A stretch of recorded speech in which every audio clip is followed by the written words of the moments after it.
Hello everyone, welcome back to my channel. Okay, in this video I will explain you law of exponent.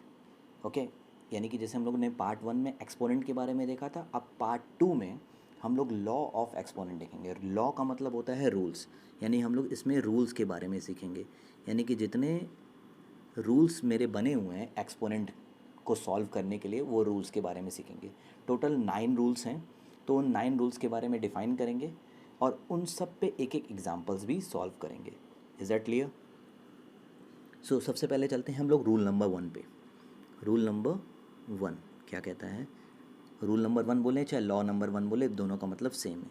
Like example, अगर हमने कोई number ये लिया letter ए, okay, उस पे power लिखा मान लो m और इनटू लिख दिया और फिर लिख दिया ए टू द पावर n।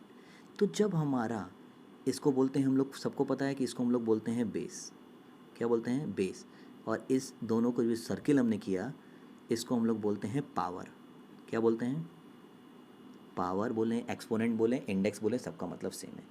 ठीक है, तो ए पे पावर m है और ए टू द पावर n है। जब हमारा दोनों का बेस सेम होता है और दोनों के बीच में जब मल्टीप्लिकेशन होता है, तो हम लोग ऊपर के पावर को ऐड कर देते हैं, लाइक दिस तरह। ए पे पावर m प्लस n हो जाता है। ओके, अब इसी तरीके से एक एग्जांपल ले लेते हैं जिसको ईजिली वे में समझा जा सकता है।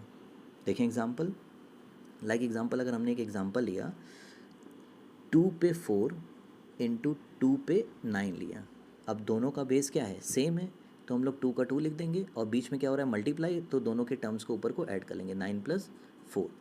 ओके, तो 2 टू द पावर क्या हो जाएगा? आंसर 13। ये हमारा आंसर हो गया, 2 टू द पावर 13।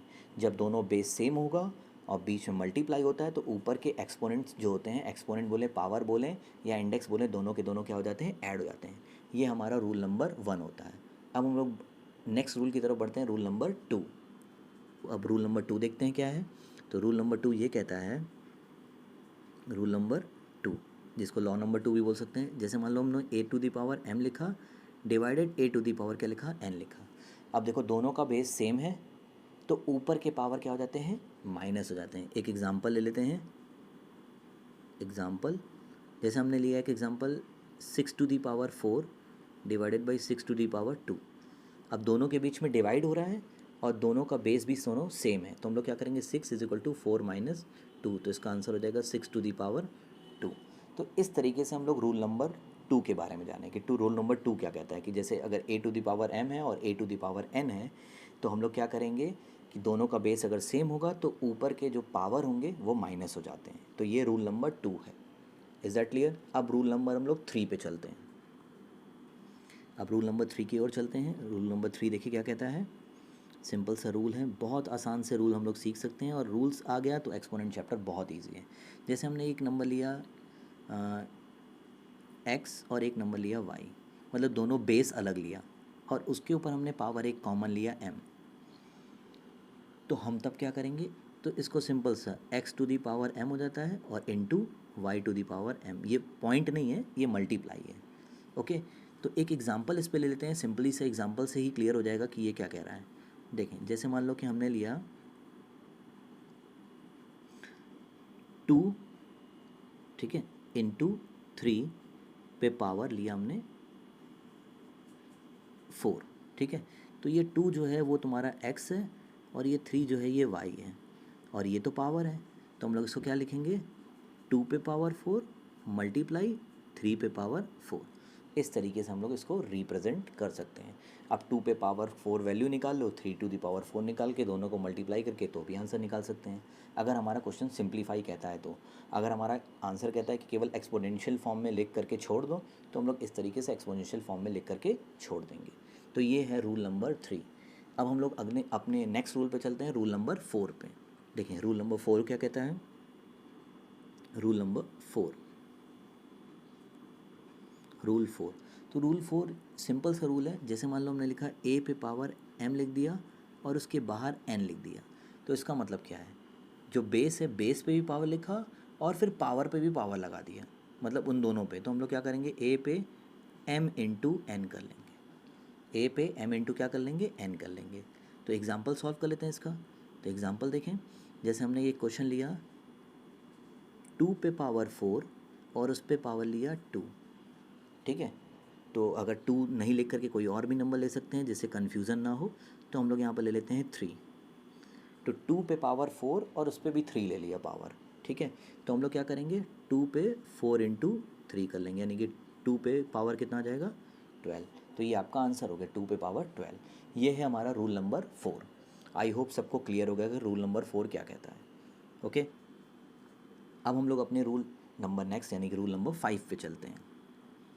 देखें रूल नंबर 5 क्या कहता है। रूल नंबर 5, तो रूल 5 बहुत सिंपल है। अगर मान लो हमने लिया एक नंबर ऊपर x लिखा, नीचे नंबर क्या लिखा, y लिखा, और उस पर पावर लगा दिया मान लो m, तो इसका मतलब क्या होता है कि x पे भी पावर m है और y पे भी पावर क्या है, m है। तो एक एग्जांपल ले सकते हैं, अगर हमने लिया ऊपर लिया 2 और नीचे लिया 5 और इस पर पावर लिख दिया 2, तो इसका मतलब यही है कि 2 पे भी 2 है और 5 पे भी क्या है, 2 है। तो इसको बोलते हैं रूल नंबर 5। तो इस तरीके से हम लोग रूल नंबर 5 को लिख सकते हैं। Is that clear. तो ये रूल नंबर 5 है। अब हम लोग चलते हैं रूल नंबर 6 पे। ओके, अब हम लोग देखते हैं अपना रूल नंबर 6। रूल नंबर 6 ये कहता है कि अगर किसी भी बेस पे अगर पावर ज़ीरो होता है, पावर ज़ीरो होगा तो उसकी वैल्यू हमेशा 1 होगी। लाइक एग्जांपल, अगर हमने 2 पे 0 लिया तो उसकी वैल्यू क्या होगी, 1। 3 पे 0 लिया तो उसकी वैल्यू क्या होगी, 1, क्योंकि पावर क्या है यहाँ पे, ज़ीरो है। जब याद रखेंगे, जब हमारा पावर ज़ीरो होगा तो उसकी वैल्यू क्या आएगी, 1 आएगी। अब हम लोग अपने नेक्स्ट रूल पे चलते हैं, रूल नंबर 7 पे। सो रूल नंबर 7 देख लें क्या है। Rule number 7, rule 7। तो रूल नंबर 7 क्या कहता है कि अगर मान लो कि हमने एक बेस लिया a और उस पर पावर -m लगा दिया, मतलब पावर जो है वो माइनस में है, तो इसको कैसे रिप्रेजेंट करेंगे। तो उसको रिप्रेजेंट करने का तरीका होता है a to the power n, यानी उसको हम लोग फ्रैक्शन की फॉर्म में रिप्रेजेंट कर लेंगे। तो वो पावर जो रहेगी वो नेगेटिव से क्या बन जाएगी, पॉजिटिव बन जाएगी। तो एक एग्जांपल ले लेते हैं। तो एक एग्जांपल हम लोग सॉल्व कर लेते हैं। एक एग्जांपल जैसे मान लो हमने लिया 2 पे पावर -4 ले लिया, तो उसको हम लोग लिखेंगे 1/2 पे पावर 4। इस तरीके से हम लोग रिप्रेजेंट कर सकते हैं। क्लियर है। तो सिंपली तरीके से हम लोग इसको लिख सकते हैं 1/2 टू द पावर 4। ओके, तो इस तरीके से रूल नंबर 7 कंप्लीट। अब हम लोग चलते हैं रूल नंबर 8 पे, फिर रूल नंबर 9 आएगा, फिर इसके बाद एक्सपोनेंट की जितने भी लॉ हैं वो कंप्लीट हो जाएगा। उसके बाद हम लोग कोई भी क्वेश्चंस को इसी फॉर्मूले के बेस पे सॉल्व कर सकते हैं। ओके, अब हम लोग चलते हैं रूल नंबर 8 पे। सो रूल नंबर 8 देखें क्या है। तो रूल नंबर 8 हमारा ये कहता है कि लाइक एग्जांपल, अगर हमने लिया x/y की फॉर्म लिया, ये बेस है, मतलब एक नंबर x लिया, एक नंबर y लिया, और उस पर पावर मान लो हम लगा दिया -m, मतलब फ्रैक्शन की फॉर्म है लेकिन पावर क्या लगा दिया, m। इसके रूल नंबर जो 7 है और रूल नंबर 8 है, थोड़ा सा डिफरेंस है बस इसमें। वहाँ पर केवल एक सिंगल डिजिट था, यहाँ पर डबल डिजिट लिया गया है। ओके, तो करना केवल क्या है, तो इस फ्रैक्शन को केवल रेसिप्रोकल कर देना है, मतलब उल्टा कर देना है। मतलब ये जो नेगेटिव है इसको पॉजिटिव बनाने के लिए बस इसको उल्टा कर देना है ऐसे। लाइक एग्जांपल ले सकते हैं, अगर हमने 2/5 पे पावर लिया 6, तो इसको पॉजिटिव बनाना है तो हम लोग क्या करेंगे, बस 5/2 पे पावर क्या लिख देंगे, 6। तो इस इजी वे में हम लोग इसको नेगेटिव से क्या ला सकते हैं, पॉजिटिव कर सकते हैं, बस रिसिप्रोकल करके। अब हम लोग अपने इस चैप्टर के लास्ट रूल पे आते हैं, रूल नंबर 8। उसके बाद हमारा लॉ ऑफ एक्सपोनेंट कंप्लीट हो जाएगा। यानी कि जब हम लोग ये लॉ सीख जाएंगे उसके बाद कोई भी एक्सपोनेंट का क्वेश्चन होगा वो हम लोग इस रूल्स के बेसिस पे सॉल्व कर सकते हैं। कुछ टफ क्वेश्चंस भी आएंगे तो वो टफ क्वेश्चन भी हम लोग डिस्कस करेंगे। अब लास्ट रूल, रूल नंबर 9 देखते हैं। रूल नंबर 9 क्या कहता है। रूल नंबर 9 ये कहता है कि ज़ीरो पे अगर पावर n आ जाए, यानी कि अगर बेस ज़ीरो हो और उस पर पावर अगर कोई नेगेटिव हो, या तो ज़ीरो हो और ज़ीरो पे पावर ज़ीरो आ जाए, तो क्या करेंगे। तो ये जो होते हैं आर नॉट डिफाइन, यानी इसको हम लोग डिफाइन नहीं कर सकते। ओके, यानी इसकी कोई भी वैल्यू नहीं होगी। ऐसे कोई भी क्वेश्चंस जो आएंगे एग्ज़ाम में तो समझ जाना इसकी कोई भी वैल्यू नहीं होती, यानी इसको हम कोई भी डिफाइन नहीं कर सकते। तो ये थे हमारे लॉ ऑफ एक्सपोनेंट्स के रूल। तो ऐसे मोर इंटरेस्टिंग और अच्छे अच्छे वीडियोस देखने के लिए हमारे चैनल को सब्सक्राइब करें, लाइक करें और शेयर करें। Okay, thank you.